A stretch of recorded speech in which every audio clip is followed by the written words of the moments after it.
Hi Aquarius, it's Raina. This video is to discuss the transit of Jupiter in Capricorn. This is going to begin on December 2nd, 2019 and last until December 18th of 2020. So we're talking over a year. And for you, this is in a very interesting area, your 12th house. And this area is the area of past lives, meditation, seclusion, your subconscious and I think unconscious mind. I don't know so I don't really know the difference. I think it's just a subtle difference. Like one is right below the surface, that comes up when certain things happen. That would be the subconscious, but the unconscious mind, much more deeply buried. Who knows? But those two things. It's a house of mental health in general, but past lives, karmic influences. That's definitely a big part of what the 12th house is. Dream state. So it's the mystical state of consciousness, and Pisces is the ruler of this house, and its ruler is Neptune. So you can get an idea of the Piscean things that the 12th house is all about. Also, self-undoing, how people trip themselves up and create problems for themselves in life.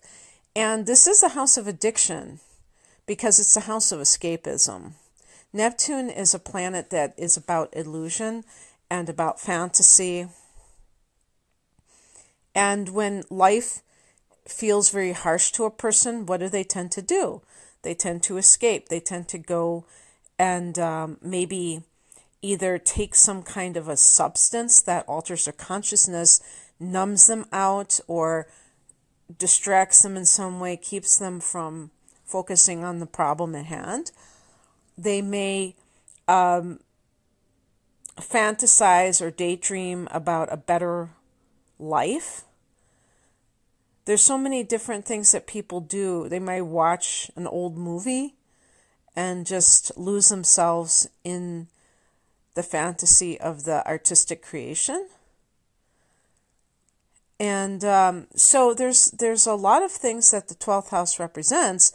With Jupiter there, it enhances that, expands these things, and makes you lucky when you're doing these things, or gives you some luck with this area of life. Okay. And it has to be said that you already have a very loaded 12th house right now. Pluto went into Capricorn in January of 2008. So we're talking about almost 12 years, So this is the time in the recording where I have to say this is a general reading, not based on your exact time of birth, and therefore the timing of this, the year that Jupiter may have gone into your 12th house, will vary from person to person. But just in general, talking about the transit of I'm sorry, I meant Pluto, when Pluto went into your 12th house.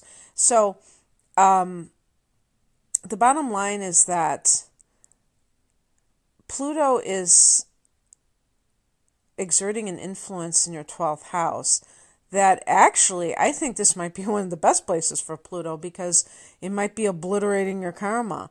But bringing it up to the surface, perhaps some Aquarians have felt uncomfortable at some point in the last dozen years, where things that you thought were gone, were dead and buried, come to the surface.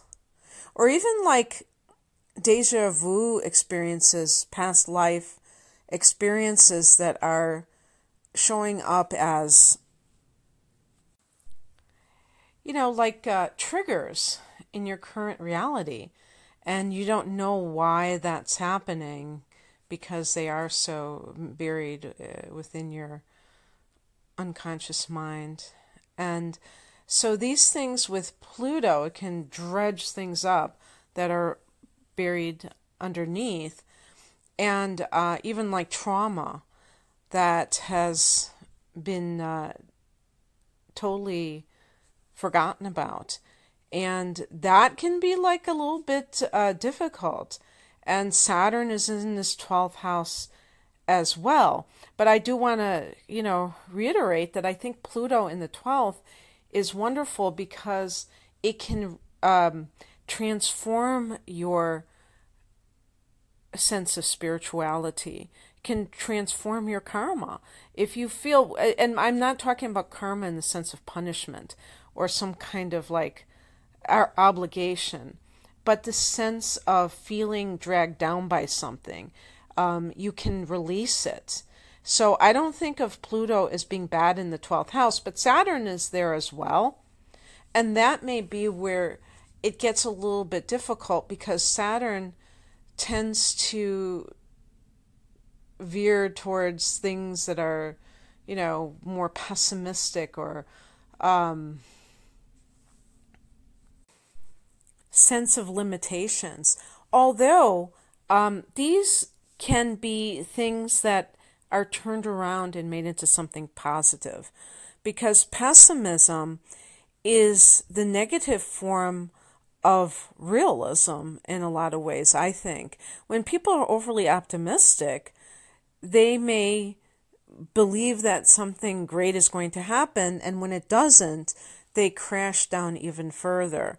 Whereas if somebody is more realistic, if something doesn't work out, they're not going to be surprised, but they're going to be more motivated next time to make it happen, because Saturn is about persistence.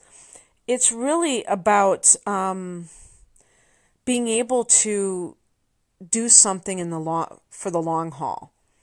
So it means that sense of sticking through something. That's what discipline is, come to think of it.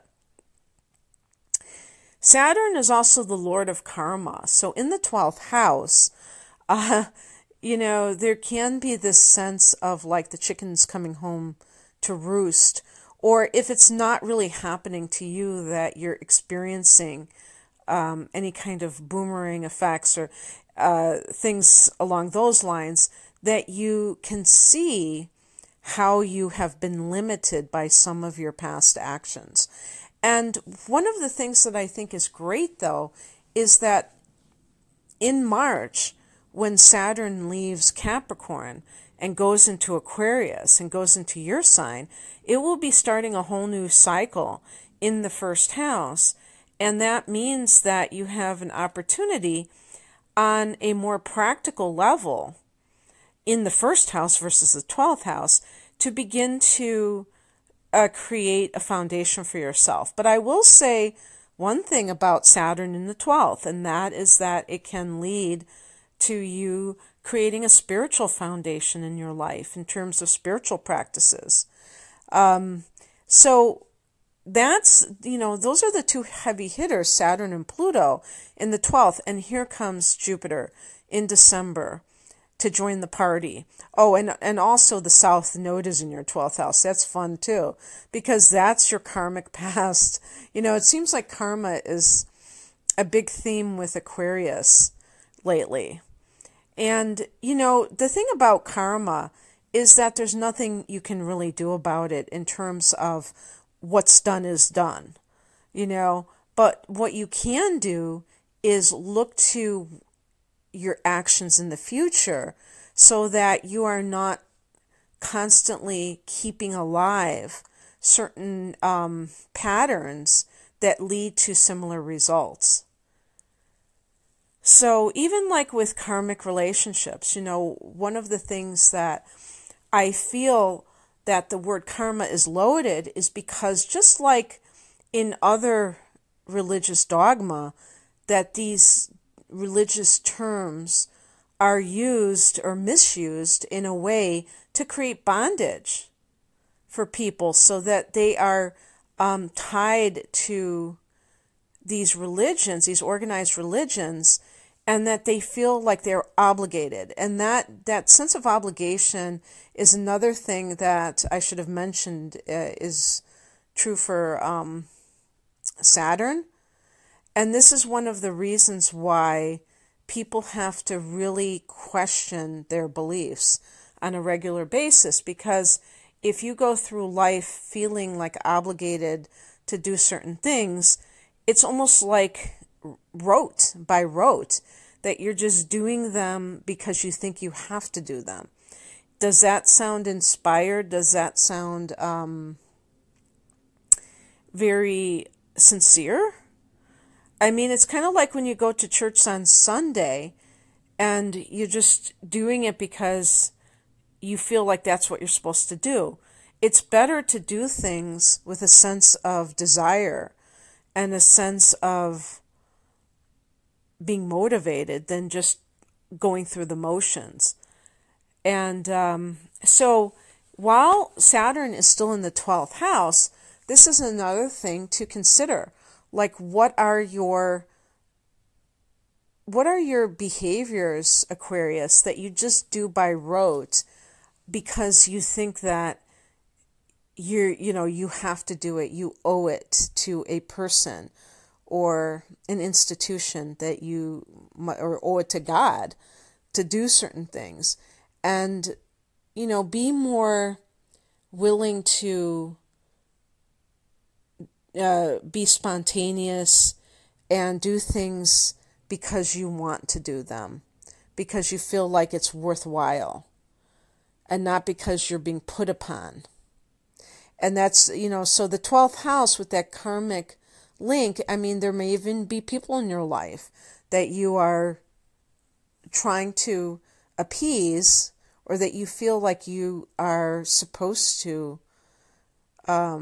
kowtow to because you have some sort of relationship with them, and maybe that needs to be analyzed further. Pluto can pretty much transform this mentality, even the idea of karma and karmic retribution and things like that, because in reality, karma means action. And so, yes, I do believe that there's cause and effect in the universe, but I don't think that every action is like absolute in terms of what its result will bring. In any case, Jupiter coming into this area will lighten things up for sure. Will make things more jovial. Think of Jove and Jupiter. And make things more positive. The 12th house, because it has this connection with past lives, and Neptune and Pisces, can be the place of suffering and a sense of victimization. And when somebody feels like a victim, there is a sense of lack of self-empowerment. And therefore, what happens when you have an influence like Jupiter is that it's all about fun. It's all about a person's expansion. So growth, self-growth, spiritual self-growth. Making they say make religion fun again, but like making spirituality positive again, and not making it something that you're taking on because it's almost like you're on the cross. And even like this idea of the suffering, that somebody suffered for you, so you have to believe in that religion. That kind of thing, that's part of the Piscean age. So that's interesting, talking about Pisces and Aquarius. The age of Aquarius is the age of, I think, personal autonomy. and nonconformity, that association with Aquarius is nonconformity. That means not conforming to some standard. That we have, since we're individual souls, we have our own destinies. And so getting away from this idea of guilt, religion by guilt, religion by, and you can still believe in components of any organized religion that really speaks to you. But the manipulative qualities, those kinds of things, you may find that you're no longer bound by them, and that you feel like a sense of freedom in that. And as I said, Pluto is still in that house for several more years. So, and then Pluto goes into Aquarius. So you're going to have that as well in several years to look forward to have Pluto in conjunction with your sun or rising sign. Okay, so how can this manifest on a more practical level? Well, the 12th house is really, more about consciousness than concrete things. But I think that there's definitely a component of injecting more positivity into your life, positive thinking.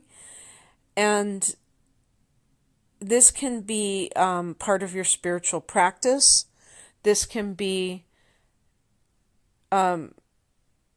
giving you the ability to spend more time alone. The 12th house is a house of seclusion. And as far as signs go, Aquarius is, I would say, for the most part, a very social sign. Not in a frivolous way, but in the sense of being a humanitarian and being a lover of, the company of other people, and yet still remaining aloof from the crowd, in that, a quintessential,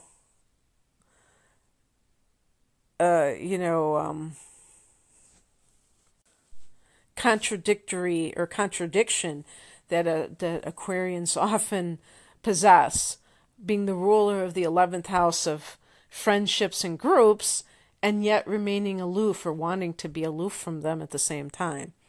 So the point being that you may start to crave solitude more, and that it will be a blessing in your life, and you may find that the universe gives you opportunities to experience solitude. Who knows? Maybe this is in the form of long distance travel, since Jupiter rules the 9th house of that. And maybe you can go someplace like India and you're just on some spiritual trek. That's a possibility. Anything's possible. There are going to be a couple of times in 2020 when Jupiter forms a conjunction with Pluto. And the reason I'm not talking about the Saturn-Pluto conjunction is because I'm being specific about Jupiter in the equation. So one of the times of this conjunction will be in March of 2020, March 29th until the 5th of April. And that even around those dates, it would be very close anyway, if it's not the exact same 24 degrees of Capricorn. But there's also another period in November of 2020 where the same thing occurs. And the point is that these are periods, these are power periods where you have this sense of being larger than life in the area in the 12th house. So this is within yourself, maybe a form of self-empowerment. And possibly connected with something more on the mystical level, where you have felt like you've shed this karma, and it's like a release. It's like this sense of, now I am not being held back anymore. Now Pluto rather than just upsetting me and giving me these hard things to look at, I'm actually purified from my past, and this could be even past lives, and I'm able to move forward and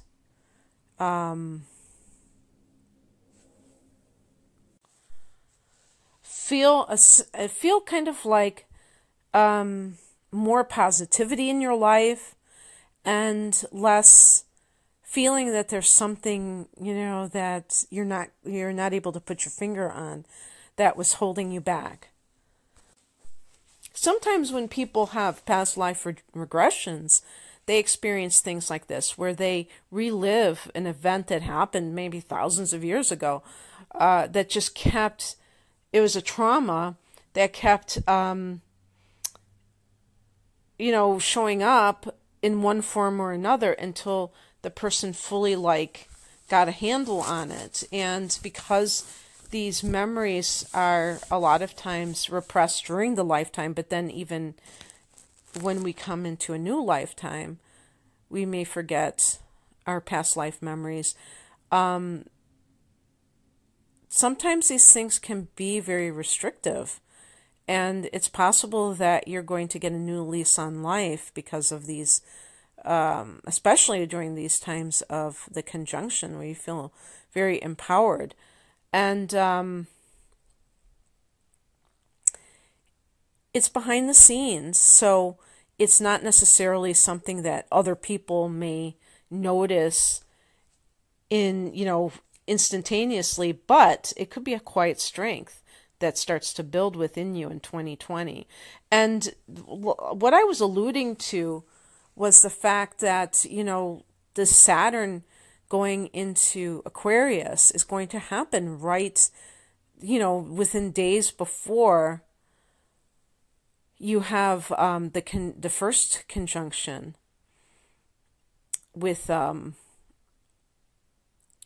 Pluto and with Jupiter and Pluto. So I feel like those things are definitely connected. And it's like Saturn goes into your first house, so you have a chance to really lay down foundation for your future endeavors, for other things. But you've gotten kind of some baggage lifted, and it continues even after Saturn goes into that first house. So it can be very exciting, and I think the one thing I would suggest especially is for Aquarians who have not done so yet to really look into their spiritual practices. And this doesn't have to be anything too far out. Maybe even just taking yoga classes may make a significant impact on your life. It's interesting because sometimes I read memoirs from people that are, spiritual teachers or what have you, and they have said, when they took their first yoga class, some people, they take yoga and it just totally changes their life. It transforms them. Maybe that doesn't happen to everybody. They don't react in the same way. I'm talking about Hatha yoga specifically, but for those who it does, it means that it's opening up new doors, but it's also having other effects. It's making the person feel calmer. It's physically improving their flexibility, their, maybe their metabolism and their energy levels. Who knows? But so these are ripple effects that can take place, and something may seem like it's a very insignificant thing, it's very small, and it has such a great impact overall. You never know how it's going to play out. So in any case, that's what I have for you, Aquarius. I hope that you receive something positive from this. If you'd like a personal reading, in terms of looking at your natal chart for the next 12 months, what are the themes that are coming up for you, or just a natal chart interpretation itself, that's another type of reading that's longer. I offer those. I offer love readings and stuff like that. So my website is rainandmoonastrology.com, and the link is below to my online store. Take care. Bye.